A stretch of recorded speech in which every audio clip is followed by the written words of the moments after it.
মাতরম বন্দে মাতরম বন্দে মাতরম বন্দে মাতরম কংগ্রেস জিন্দাবাদ জিন্দাবাদ জিন্দাবাদ বলবৎ জিন্দাবাদ জিন্দাবাদ জিন্দাবাদ অভিষেক বন্দ্যোপাধ্যায় জিন্দাবাদ জিন্দাবাদ জিন্দাবাদ বন্দে মাতরম। বিজেপি ছেড়ে তৃণমূল কংগ্রেসে যোগদান করলেন বিজেপির জেলা সাধারণ সম্পাদক জয়দেব ঘোষ। একদা উদয়ন গুহের ছায়াসঙ্গী থাকলেও মনোমালিন্যের জেরে গত বছর পৌরসভা নির্বাচনের ঠিক আগে বিজেপিতে যোগদান করেন তিনি।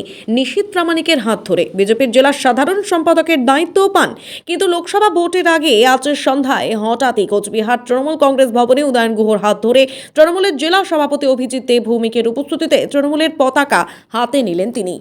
বললাম তো যে এটা নাথিং নিউ এবং এটা খুব একটা সারপ্রাইজিংও নয় আমাদের কাছে, বিশেষ করে আমার এবং ভিপির কাছে এটা খুব একটা সারপ্রাইজিং ব্যাপার নয়, কারণ আমরা চাইছিলাম জয় ঘুরে আসুক এবং জয়ও যে ওখানে ভালো নেই মানে মানসিকভাবে জয় তো নিশ্চয়ই পয়সা রোজগার করতে ওখানে যায়নি, জয় মানসিক শান্তি যদি না থাকে তাহলে সেখানে গিয়ে ও বুঝতে পেরেছে এবং ও ঘরে ফিরে আসতে চাইছিল। সব মিলিয়ে আমরা আজকে ব্যাপারটা ম্যাচিওর করে গেল আর কি।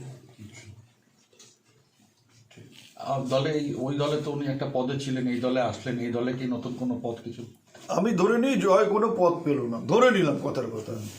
তাতে কি জয় আসবার আগে আমাকে বলেছে যে আমাকে এই পদ দিতে হবে, কি হিপিকে বলেছে কিনা আমি তো জানি না, আমাকে তো অন্তত বলেনি যে এরকম আমাকে এই পদ দিতে হবে। তবে ওর যোগ্যতা অনুযায়ী ও কাজ করবার সুযোগ পাবে, সেটা তো প্রয়োজনে দলই করবে। সেটা লোকসভা নির্বাচনে কতটা প্রভাব পড়বে এই জয়নিং? বললাম তো কিচ্ছু প্রভাব পড়বে না। জয় ঘোষ এসে আমাদের একটা ভোটও পারবে না, কিন্তু জয় ঘোষ ঘরের ছেলে ঘরে ফিরেছে।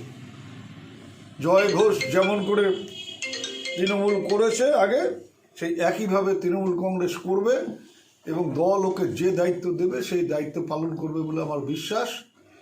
এবার কি ক্ষতি হবে না হবে তারা বিচার করবে, যাদের সাথে এতদিন ছিল আবার ওখান থেকে বেরিয়ে এলো, যারা ওকে নিয়ে অনেক সামনে রেখে অনেক স্বপ্ন দেখছিল, তারা এবার বুঝতে পারবে যে কী ক্ষতি হলো, সেটা তারা বিচার করুক। আমাদের কি লাভ হয়েছে আমি সেটা কেন সাংবাদিকদের সামনে বলতে যাবো? বিভিন্ন সময় দেখা গিয়েছে তৃণমূল থেকে অনেকেই বিজেপিতে বিভিন্ন দলে গেছে, তার প্রত্যেককে কি আহ্বান জানাবেন? আমি তো বলছি যে দলের একটা কর্মী সে যেই হোক না কেন দল ছেড়ে যাওয়া আমাদের কাছে ক্ষতির ব্যাপার। কেউ যেন দল না ছেড়ে যায় সেটা আমরা চাইব, এবং একটা কর্মী যদি দল ছেড়ে যায়, আমি জানি না হিপি কী বলবে, যে দায়িত্বটা আমরা যারা সিনিয়র তাদের। আমার ছেলে যদি আমাকে ছেড়ে বাড়ি ছেড়ে চলে যায় তাহলে বুঝতে হবে যে আমি তার সাথে মানিয়ে নিতে পারিনি, তাই সে বাড়ি ছেড়ে চলে গিয়েছিল, তাকে ফিরিয়ে আনার দায়িত্ব আমার।